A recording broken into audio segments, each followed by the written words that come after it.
இந்த உலகத்தில் நீங்கள் ஒன்றுமே இல்லாமல் காணப்படுறீங்க பார்த்தீங்களா? அப்போதான் உங்களுடைய உண்மையான நண்பர்கள் யாருன்னு தெரியும், உண்மையான சொந்தக்காரங்க யாருன்னு தெரியும், உண்மையாக அவங்க நேசிக்கிறவங்க யாருன்னு தெரியும். இந்த உலகத்தில் நீங்கள் நல்லா இருக்கும்போது உங்களோட எல்லாருமே இருப்பாங்க, உங்ககிட்ட பணம் இருக்கும்போது எல்லாருமே இருப்பாங்க, உங்ககிட்ட ஆஸ்தி இருக்கும்போது எல்லாருமே இருப்பாங்க, உங்ககிட்ட பேரு புகழ் இருக்கும்போது உங்களை சுற்றி ஒரு கூட்டம் இருக்கும். ஒரு கூட்டம் உங்களை கெடுக்க இருக்கும், அது வேறது. இன்னொரு கூட்டம் உங்களை யூஸ் பண்றதுக்கு இருக்கும். ஆனா வெறுமையான நேரத்தில் கொஞ்சம் ரிவைன் பண்ணி பார்த்தீங்கன்னா ஒரே ஒருத்தர் மாத்திரம் தான் இன்னும் நீ சூசைட் பண்ணும் பொழுது, நீ ரோட்ல தனிமையா நடந்து போகும்பொழுது, தேவையில்லாத யோசனைகள் வரும் பொழுது, நீ பைக் ஓட்டிட்டு போகும் பொழுது உன் யோசனைகள் டிஸ்டர்ப் பண்ணும் பொழுது, கார் ஓட்டிட்டு பஸ்ஸில் போகும்போது, ட்ரெயினில் போகும்போது, எங்கெல்லாம் நடந்து போறீங்களோ அங்கெல்லாம் ஒரு யோசனையில் நீங்கள் யோசிச்சு பார்த்தீங்கன்னா ஒருத்தருனை பாதுகாத்து நடத்திட்டு வந்தார் உன் வெறுமையின் பாதையில். உங்ககிட்ட ஒன்றும் இல்லைன்னு தெரியும், ஆனாலும் வந்து உன் கூட இருந்து உன்னை ஆசீர்வதித்தார். வேதத்தில் பாருங்க, முதல் அற்புதமே எடுத்துக்கோங்க. கானா ஒரு திருமணத்துக்கு இயேசு போகிறார், அங்க வெறுமையை அறிஞ்சாரு, தண்ணீர் திராட்சரசம் குறைவுபட்டதை பார்த்தாரு, அற்புதத்தை செய்தார். அங்க ஒண்ணும் இல்லை, அற்புதத்தை செய்தார். மழை பிரசங்கத்துக்கு இயேசு போகிறார், பிரசங்கம் பண்ணி முடிச்சோன்னே ஜனங்கள் அங்க எல்லாரும் பசியோடு இருக்கிறாங்க. அதை ஆண்டவர் பார்த்துட்டு அதை யோசிச்சுட்டு, ஐயோ ஜனங்கள் வெறுமையா பசியோடு இருக்கிறாங்களே, அவரை நான் போஷிக்கணும். பிரியமான தேவப்பிள்ளை, உங்களை பார்த்து நான் சொல்றேன், உங்க வெறுமையின் நேரத்துல, உங்க தனிமையின் நேரத்துல, உங்க அழுகையின் பள்ளத்தாக்குல ஒருத்தர் மாத்திரம் தான் உங்களை வழி நடத்தி இருப்பாரு. ஒருத்தர் மாத்திரம் தான் இம்மட்டும். எத்தனை பேர் சொல்ல முடியும்? உண்மையை அவங்க கையை உயர்த்தி சொல்லுங்க, நான் இம்மட்டும் நிக்கிறேன்னு சொன்னா என் இயேசு மட்டும்தான். என் வெறுமையில என் கூட இருந்தாரு, என் இடத்துல ஒன்றும் இல்லைன்னு தெரியும். ஆமா, ஐ எம் நத்திங். ஒரு தூசி, ஒரு குப்பை, அவரை சுமக்கிற கழுத, அவரு மேல ஏறினதுனாலதான் என்னை கர்த்தர் நடத்துகிறார். நீ உங்களை பார்த்து சொல்றேன், எத்தனையோ ஊழியக்காரங்களை வேதத்துல பாத்தீங்கன்னா என் இயேசு நடத்தினார். நீங்க யாரை நம்பி இருக்கிறீங்க? உங்களை சுத்தி ஜால்ரா அடிக்கிற கூட்டத்தை நினைச்சு வாழ்றீங்களா? உங்ககிட்ட பணம் இருந்தோடனே உங்களை சுத்தி இருந்து இப்போ ஒண்ணுமே இல்லாத போது விட்டுட்டு போனாங்க பாத்தீங்களா, அவங்கள நினைச்சு வாழ்றீங்களா? இயேசுவை நினைச்சு சொல்லுங்க, அப்பா நான் ஒண்ணுமே இல்லாம தான் இருந்தேன், ஆனா இவ்வளவு நாள் வரைக்கும் நடத்துனீங்களே. யோசிங்க, போராட்டம் இருக்கும்போது மட்டும்தான் இயேசுவை தேடுவாங்க. நல்லா இருக்கும்போது பார்த்துருக்கீங்களா? சபைக்கு வர மாட்டாங்க, இயேசுவை பார்க்க மாட்டாங்க. நல்லா இருக்கும்போது அப்படியே சந்தோஷம், எல்லாம் நல்லா இருக்குது, எல்லாம் நல்லா நடக்குது பிரதர், எல்லாம் சூப்பரா இருக்குன்னு சொல்லி சபைக்கு வர மாட்டாங்க, இயேசுவை தேட மாட்டாங்க. ஆனா ஒரு போராட்டம் வந்த உடனே ஏசப்பா ஏசப்பா சபைக்கு ஓடுறது, பாஸ்டருக்கு போன் பண்றது. உங்களை பார்த்து சொல்றேன், எல்லா நேரத்திலும் இயேசுவை துதிக்க ஆரம்பிங்க. அத்திமரம் துளிர் விடாமல் போனாலும், திராட்சை செடி பலன் கொடுக்காமல் போனாலும், மந்தையில் ஆடுகள் இல்லாமல் போனாலும், நான் கர்த்தரை காலத்திலையும் ஸ்தோத்தரிப்பேன், அவருக்குள்ள சந்தோஷமா இருப்பேன். என்னிடத்துல ஒண்ணுமே இல்லைதான், ஆனா என்னை வழி நடத்தினார். அதே பிரசன்ஸோட, அதே வல்லமையோட வழி நடத்துற தேவனை ரெண்டு கரங்களை உயர்த்தி சி மைனர். என்னிடம் ஒன்றும் இல்லை என்று எண்ணி தவித்த போது அதிசயக்காரம் நடத்திற்று. சொல்லுவீங்களா? என்னிடம் ஒன்றும் இல்லை என்று எண்ணி தவித்த போது அதிசயக்காரம் நடத்திற்று. கையை மேல உயர்த்தி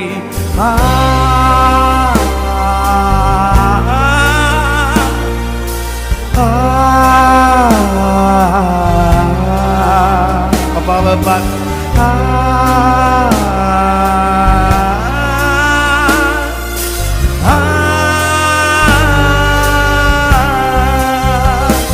என்னிடம் ஒன்றும் இல்லை என்று எண்ணி தவித்த போது அதிசயக்காரம் நடத்திற்று. வெறுமை யோசிச்சு பாத்தீங்களா? என்னிடம் ஒன்றும் தெரிஞ்சு நடத்துனீங்களப்பா, அப்பா அதிசயக்காரம் நடத்திற்று. உங்களை பார்த்து சொல்றேன், தாசன் எலியாவை காகம் மூலம் போஷித்த தேவன் மோசே காலத்துல மன்னா மூலம் போஷித்தார், கீழ்காற்றை கொடுத்து காடை அனுப்பி போஷித்தார். எந்த இடத்துல வெறுமைன்னு ஆண்டவருக்கு தெரியும், உனக்கு எந்த இடத்துல என்ன தேவைக்கு தெரியும். அந்த ஏசப்பா அந்த காட்சிகளை நினைச்சு, அந்த அற்புதத்தை நினைச்சு துதிப்பீங்களா? துதிப்பீங்களா? தாசன் எலியா காலத்தில் காகம் கொண்டு போஷித்தீர், தாசன் மோசே காலத்தில் மன்னா மூலம் போஷித்தீர்.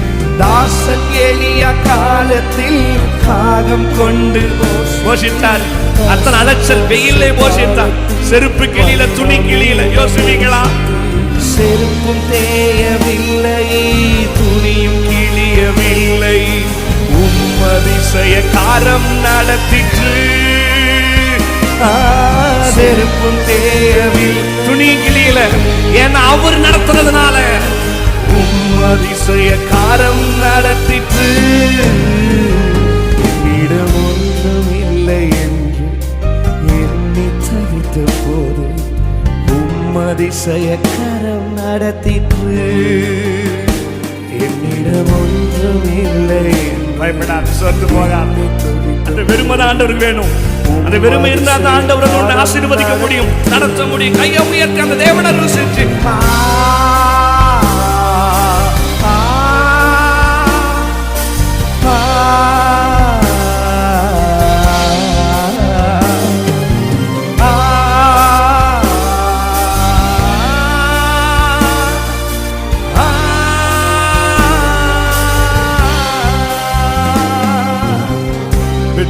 யோசிச்சிருப்பீங்க.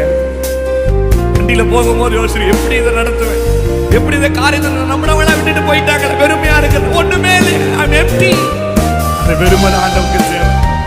அந்த உடைஞ்சு போனது இயேசுக்கு தேவைப்பா. எல்லா வேதத்துல பாருங்க, எல்லாருமே ஒண்ணுமே இல்லாத நேரத்துல தான் இயேசு வந்து நடத்தினான். இயேசு வந்து போஷித்தான், அற்புதங்களை செய்தான். இவ்வளவு பார்த்து சொல்றேன், அந்த வெறுமையா இருக்கிற பார்த்து அதுக்கு ஸ்தோத்திரம் பண்ணி டாடி அந்த சூழ்நிலைக்கு நான் நன்றி சொல்றேன்ப்பா.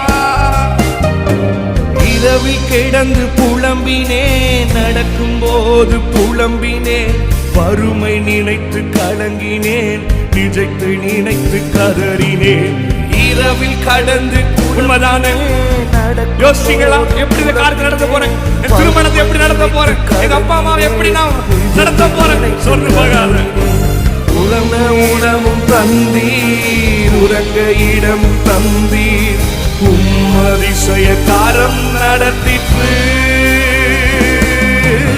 உண்ண உணவு தந்தீர், உறங்க இடமும் தந்தீர், அதிசய காரம் நடத்தி, அதிசய காரம் நடத்திற்று. என்னிடம் ஒன்றும் இல்லை என்று எண்ணி தவித்த போது அதிசய காரம் நடத்திற்று. வாடு வன்றுப்பா, என்னிடம் தெரிஞ்சு நடத்துங்க. எண்ணி தவித்த போது அதிசய காரம் நடத்தி, அந்த கரத்தன் பார்த்து கையை உயர்த்தி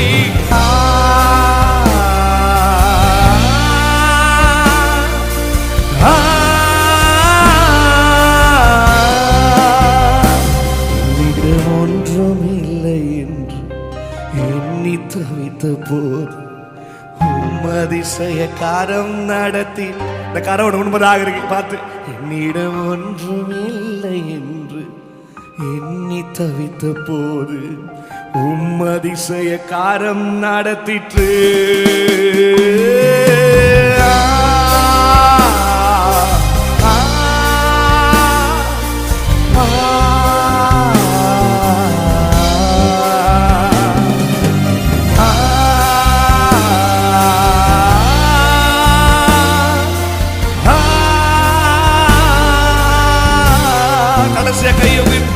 இடம் ஒன்றும் இல்லை எண்ணி தவித்த போது அதிசய காரம் என்னை நடத்திற்று. என்னிடம் ஒன்றும் இல்லை என்று எண்ணி தவித்த போது அதிசய காரம் நடத்திற்று. இத்தனை பேர் சொல்லுவீங்க, நான் ஒண்ணுமே இல்லைன்னா இருந்தேன், பெருமையாய் காணப்பட்டேன், ஆண்டவர் என்னை இவ்வளவாய் நடத்திக்கிட்டு வந்தார். இப்ப பக்கத்துல பார்த்து சொல்லுங்க, இம்மட்டும் என்ன நடத்தினவர் இந்த நாள் வரை நடந்தார் இல்லையா. 2020 லாக்டவுன் வந்துருச்சு, 2021 வந்துருச்சு, 22 குறித்து நான் கவலைப்பட மாட்டேன். ஏன்னா இம்மட்டும் என்னைக்கு உதவி செய்த தேவன், இம்மட்டும் என்னை வழி நடத்தின தேவன். ஆமா, நான் ஒண்ணு இல்லாம தான் இருந்தேன், எனக்கு தேவைகள் 1000 இருந்தது. என்ன நம்பினவங்களாம் விட்டுட்டு போயிட்டாங்க, எதிர்பார்த்தவங்களாம் விட்டுட்டு போயிட்டாங்க. காசு இருக்கும் போது என் கூட இருந்து ஜால்ரா தட்டவங்களாம் நான் இருப்பாங்கன்னு நினைச்சேன். ஆனா எல்லாரும் ஒரு நாள் என்னை பின்னாடி குத்திட்டு போயிட்டாங்க. ஆனா இவ்வளவா என்னை நடத்தினவர் ஆராதிக்கிற இயேசு மட்டும்தான். உலகத்துல 3 பேத்த மாத்திரம் நீங்க மறந்துடவே கூடாது. கஷ்டத்துல உங்களோடு கூட இருந்தவங்க, ரெண்டாவது, கஷ்டத்துல உங்களை விட்டுட்டு ஓடினாங்க பாத்தீங்களா? ஐயோ உங்க கூட இருந்தா நானும் மாட்டிக்குவேன், உங்க கூட இருந்தா நானும் இது பிரச்சனைக்குள்ள வந்துடுவேன், ஐயோ சாமி போதுண்டா அப்படின்னு ஓடினாங்க பாரு. அவங்கள நம்பிடாதீங்க, அவங்கள மறந்துடாதீங்க. மூன்றாவது, அந்த கஷ்டமான சூழ்நிலைய உங்களுக்கு ஏற்படுத்தினாங்க பாரு, அவங்கள மறந்துடாதீங்க. கொஞ்சம் அப்படியே கண்ணை மூடி நான் யோசிச்சு பார்த்தல, நீங்க யோசிச்சு பார்த்தீங்கன்னா எல்லாரும் எல்லா இடத்துலையும் விட்டுட்டு ஓடி இருப்பாங்க. ஆனா என் ஆண்டவர் தான் கஷ்டமான சூழ்நிலையும் கூட இருந்தாரு. எல்லாரும் விட்டுட்டு ஓடின போதும் கூட இருந்தாரு. மூன்றாவது, கஷ்டமான சூழ்நிலை ஏற்படுத்தினாங்க பாரு, அவங்க மத்தியில் நின்று என் ஆண்டவர் உன்னை ரட்சித்தார், உன்னை பாதுகாத்தார், உன்னை சுமந்தா.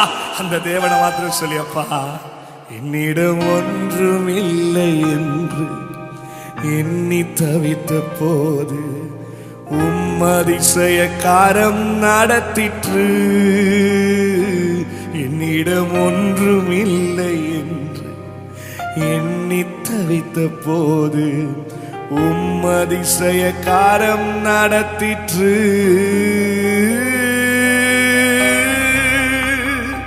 ஐயா தட்டி ஒரு ஆமேன்னு சொல்லுங்க. ஆமென்.